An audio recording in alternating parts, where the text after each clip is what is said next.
Bienvenida. Hoy nos metemos de lleno con Anaxágoras de Clazómene. Un presocrático fascinante, sí. Un pensador que se plantó delante del universo y se encontró, bueno, con un dilema filosófico importante. El gran dilema de Parménides, ¿no? Exacto. ¿Cómo hacemos cuadrar esa lógica tan pura de Parménides que dice que el ser es uno, inmóvil, que no cambia? Con lo que vemos todos los días, un mundo que es puro cambio, diversidad, movimiento. Justo. Y Anaxágoras no solo le dio vueltas, sino que fue el primer gran filósofo en instalarse en Atenas. Y ojo, que llegó soltando bombas. Hombre, decir que el sol no era un dios, sino una piedra al rojo vivo, pues sí, era bastante rompedor. Vaya que sí. Exacto, un desafío tremendo. Y para intentar resolver esa tensión entre la lógica y los sentidos, propuso ideas que, bueno, todavía dan que hablar. Como esa de que todo está en todo. Piedad. ¿Y por qué nos sigue interesando hoy, no? Después de 2500 años. Justo. A ver qué sacamos en claro. Perfecto. Pues empecemos por el principio. Anaxágoras, de Clazomene, en Jonia. Estamos hablando del 500 a.C., más o menos. Sí, esa zona, Jonia, era un hervidero intelectual, pero también una época complicada, con las guerras médicas ahí mismo. ¿Y qué le lleva a Atenas? Pues las fuentes apuntan a que llega sobre el 4803 a.C. Quizá por la inestabilidad en Jonia, buscando refugio, no se sabe seguro. Pero llega. Llega y se convierte en una figura. El primer filósofo importante y extranjero, además, que se establece allí. Y justo en el momento dorado de Atenas. Con Pericles al mando. Exacto. De hecho, se dice que tuvo relación con él, maestro, consejero, incluso que influyó en gente como Eurípides, el dramaturgo. Vaya. Ahora, hay que decirlo, los detalles biográficos vienen de fuentes más tardías y a veces pues se contradicen un poco. Los historiadores discuten sobre esa relación con Pericles, por ejemplo. Normal con tanto tiempo de por medio. Claro, pero bueno, el impacto que tuvo, eso parece claro. Estaba en el meollo cultural y político. Entendido. Pero comentabas que la cosa no acabó bien para él allí. La acusación de impiedad, la asebeia, ahí se pone feo el asunto. Muy feo, sí. Parece que a mediados del siglo V, más o menos, los enemigos políticos de Pericles vieron una forma de atacarle a través de su círculo. Y Anaxágoras era un blanco fácil. Por sus ideas. Principalmente. La acusación formal era impiedad, pero el fondo era su visión del cosmos. Decir que el sol era una piedra enorme, incandescente, más grande que todo el Peloponeso. Madre mía. Y que la luna era otra roca, que reflejaba la luz del sol. Claro, eso era dinamita pura. Estaba diciendo que Helios y Selene, los dioses Sol y Luna, no eran dioses, eran fenómenos naturales, rocas. Chocaba frontalmente con la religión oficial. Algo que hoy nos parece obvio, pero entonces... Entonces era una barbaridad, una ofensa. Las fuentes dicen que Pericles tuvo que mover hilos para que no lo condenaran a muerte. Pero no pudo evitar que lo exiliaran. Tuvo que irse de Atenas. ¿Y a dónde fue? ¿Qué pasó con él? Pues se fue a Lámpsaco, otra ciudad jonia. Y allí parece que le fue mejor. Le acogieron bien, fundó una escuela, siguió enseñando. Ah, mira. Sí, y murió allí años después, sobre el 428 a.C. Parece que hasta le rindieron honores. Otra vez, los detalles exactos del juicio y tal son debatidos, pero lo central es eso. Sus ideas científicas le costaron el puesto en Atenas. Un primer encontronazo fuerte entre ciencia y poder religioso o político. Podría decirse así, sí. Un caso bastante temprano y documentado. Vale, tenemos el contexto. Ahora vamos a la filosofía pura y dura. Anaxágoras acepta la lógica de Parménides.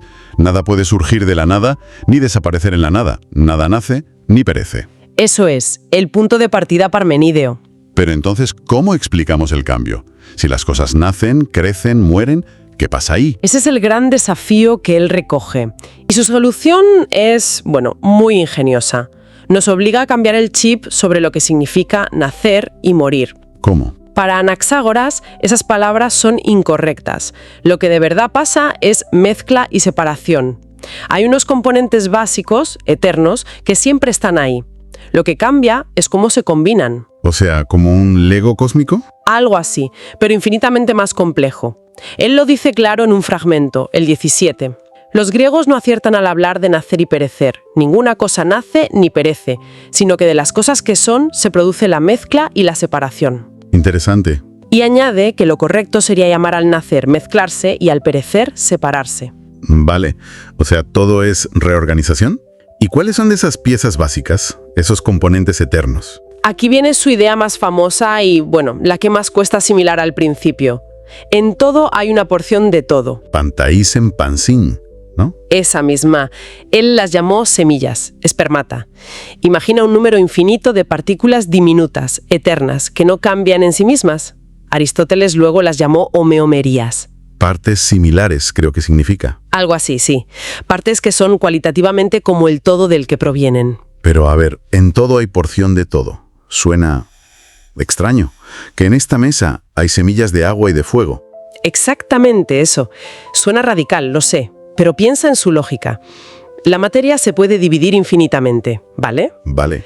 Pues en la partícula más pequeña que te imagines de esta mesa, Anaxágoras diría que no solo hay semillas de madera o lo que sea la mesa, sino también de agua, de fuego, de carne, de hueso, de oro, de absolutamente todo. Pero entonces, ¿por qué yo veo una mesa y no un filete? Por la proporción.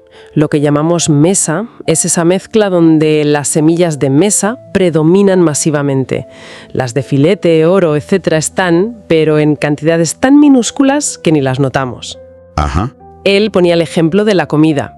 Cuando comemos pan y nuestro cuerpo produce carne o hueso, no es magia. Es que nuestro cuerpo extrae y agrupa las semillas de carne y hueso que ya estaban en el pan. O sea, el pan contiene potencialmente todo. Todo contiene potencialmente todo.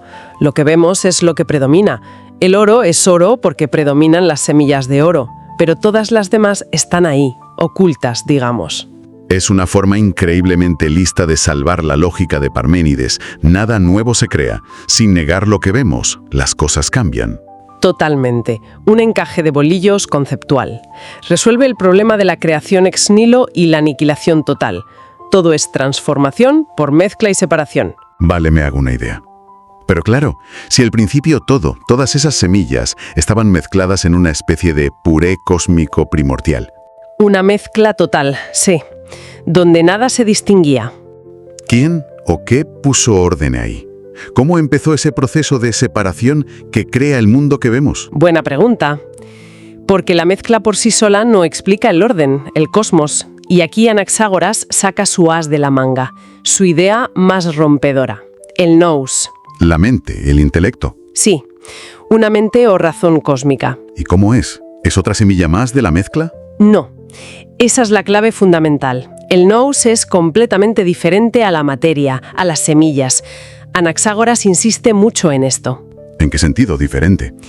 En el fragmento 12 lo explica. Dice que el nous es infinito, como la materia, pero a diferencia de ella es autónomo, existe por sí mismo. Y lo más importante, es puro y no está mezclado con ninguna otra cosa. Él solo es por sí mismo. ¿Y por qué es tan crucial que no esté mezclado? Porque si estuviera mezclado con las semillas, sería parte de esa sopa caótica inicial. No podría gobernarla, no podría ordenarla.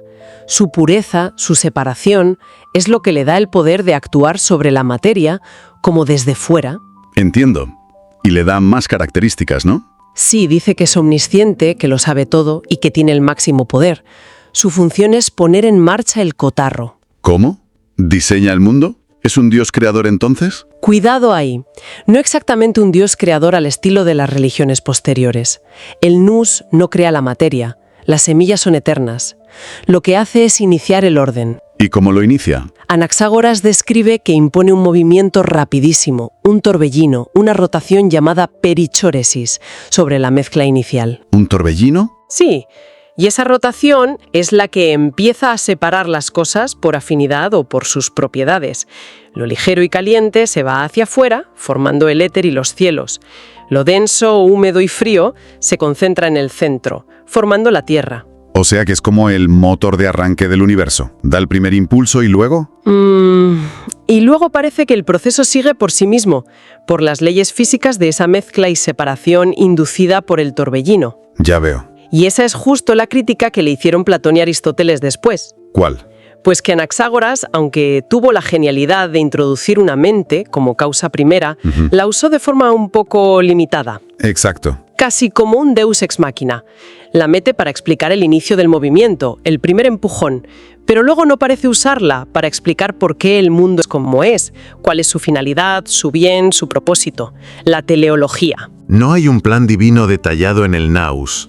No parece. Una vez iniciado el torbellino, todo parece bastante mecánico. Es una causa inteligente que inicia un proceso físico ordenado, sí. Y eso ya es un paso de gigante. Postular por primera vez un principio inteligente separado de la materia.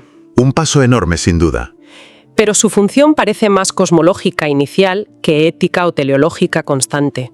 Aunque bueno, hay debate académico sobre si lo veía más providencial o más mecánico. La lectura más común es que introduce una dirección racional al principio, pero no un propósito final. Vale. Y esta visión de un universo ordenado por un impulso racional, aunque luego sea mecánico, encaja perfectamente con sus explicaciones de los fenómenos naturales, esas que le costaron el exilio. Totalmente ligado. Si el universo sigue un orden racional y procesos naturales de mezcla y separación iniciados por el Nous, entonces los fenómenos celestes ya no tienen por qué ser dioses actuando a capricho. Claro. Anaxágoras es un pionero brutal en buscarles causas materiales, lógicas. Es un punto de inflexión. Separar el mito de la explicación racional, del logos científico. Repasemos esas explicaciones que son la leche para la época. El Sol. Una masa de piedra o metal incandescente, enorme, más grande que el Peloponeso entero. La Luna. Otra roca, como la Tierra, con montañas y valles. Y no brilla por sí misma, refleja la luz del Sol. Y los eclipses, que daban pánico. Pues simples juegos de sombras cósmicas, la Tierra tapando a la Luna en el eclipse lunar o la Luna tapando el Sol en el solar. Nada de augurios ni enfados divinos. Y los meteoritos, las estrellas fugaces. Fragmentos de roca terrestre, arrancados por la rotación del cielo, que se ponen al rojo vivo por la fricción al caer. Es que suena increíblemente moderno todo. Para el siglo V a.C. era una pasada de racionalidad y no se quedó solo en el cielo. Ah, ¿no? Se dice que también investigó cosas más terrenales, como respiran los peces o incluso la anatomía del cerebro, una curiosidad científica muy amplia. Buscando explicaciones naturales para todo. Exacto. E incluso sobre cómo conocemos, decía que sentimos por contraste. Notamos el frío porque estamos calientes, lo dulce por contraste con lo insípido. Interesante. Pero también decía que los sentidos solos nos engañan un poco. Son débiles para captar la verdad última. Esa mezcla infinita de semillas. ¿Y cómo llegamos a esa verdad? Con la razón, con el intelecto. La razón puede inferir esa estructura oculta a partir de lo que vemos. Hay una frase que se le atribuye mucho. Lo que aparece es una visión de lo oculto. Muy bueno. Los sentidos nos dan pistas, pero la razón descifra. Eso es. Fascinante, de verdad. Bueno, hemos visto sus ideas clave, semillas por todas partes, el Nous poniendo orden, explicaciones racionales. Ahora, vamos a lo práctico. ¿Por qué dedicarle tiempo hoy a Anaxágoras? ¿Qué nos llevamos de este señor de hace 2500 años? Pues mira, yo creo que su legado es sorprendentemente relevante. Siempre con cuidado de no hacer paralelismos forzados, claro. Claro. Pero destacaría varias cosas. La primera, y quizá la más obvia, es un precursor clarísimo del pensamiento científico. Por lo de buscar causas naturales, ¿no? Exacto. Ese empeño en quitarle el velo mítico al cosmos y buscar explicaciones racionales, materiales, es la base de la ciencia. Y lo que decías antes de nada nace ni perece, solo se mezcla y se separa. Es que eso suena muchísimo a la ley de conservación de la materia de Lavoisier. Es un antecedente conceptual brutal. Una intuición sobre la materia que tardó siglos en formalizarse. Es verdad. ¿Qué más? Segundo punto, el Nous, la idea de una mente separada de la materia que la ordena. Ahí tocamos hueso filosófico, ¿eh? Totalmente. Es que plantea de forma pionera la gran pregunta sobre la relación mente-materia. ¿Cómo interactúan?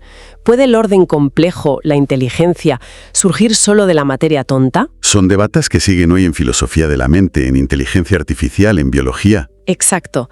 Anaxágoras abre esa puerta al postular un principio inteligente distinto de lo material, aunque su Nous no sea el dios personal monoteísta, claro. Algunos sí lo ven como un pasito hacia la idea de una causa primera inteligente o un diseño. Vale. Tercer punto. Su propia vida. El juicio por impiedad. Se ha convertido en un símbolo. ¿De qué? Del conflicto que a veces surge entre la investigación libre, la razón que busca, y el dogma establecido, sea religioso o político. Es un recordatorio del valor y a veces del coste de la libertad de pensamiento. Una lección siempre actual. Desde luego. Y luego 2 cositas más, quizá más sutiles. Dime. Cuarto, ese principio de todo está en todo. Aunque la ciencia moderna no lo ve así, literalmente, claro. Metafóricamente tiene su aquel. Exacto. Resuena con ideas de interconexión profunda, de que el universo es un todo complejo, donde las partes se reflejan o contienen unas a otras. Una visión que puede conectar con miradas ecológicas, sistémicas. Una visión holística temprana. Podría decirse. Y quinto, aunque no escribió mucho de ética que sepamos, parece que apuntaba a una vida buena centrada en la contemplación. ¿Contemplación de qué? Del orden del universo. Entender cómo funciona el cosmos, gracias al nous y a nuestra propia razón, sería la actividad más elevada. La que nos da libertad interior, nos desapega de lo material y político y nos lleva a la serenidad, a la justicia. Una ética muy intelectualista. Sí, basada en el conocimiento. Impresionante el barrido. Entonces, resumiendo mucho, Anaxágoras, el filósofo que cruza de Jonia a Atenas, intenta cuadrar a Parménides con el cambio visible mediante esas semillas infinitas donde todo está en todo. Un puzzle complejo. Introduce la idea revolucionaria de una mente ordenadora, el nous, que está separada de la materia. Un concepto clave. Y defiende con uñas y dientes las explicaciones naturales para el sol, la luna, los meteoritos, pagando un precio por ello. Exacto. Un pensador valiente, innovador. Sus preguntas y algunas intuiciones siguen vivas, aunque su sistema como tal fuera criticado y, superado después. Pero el impulso intelectual está ahí. Sin duda. Y quizás, como reflexión final, podríamos volver al nous. Al hacerlo tan radicalmente separado, tan puro, sin mezcla, resolvió Anaxágoras el problema de cómo la mente actúa sobre la materia. O planteó uno nuevo. O nos dejó un enigma aún mayor, ¿no?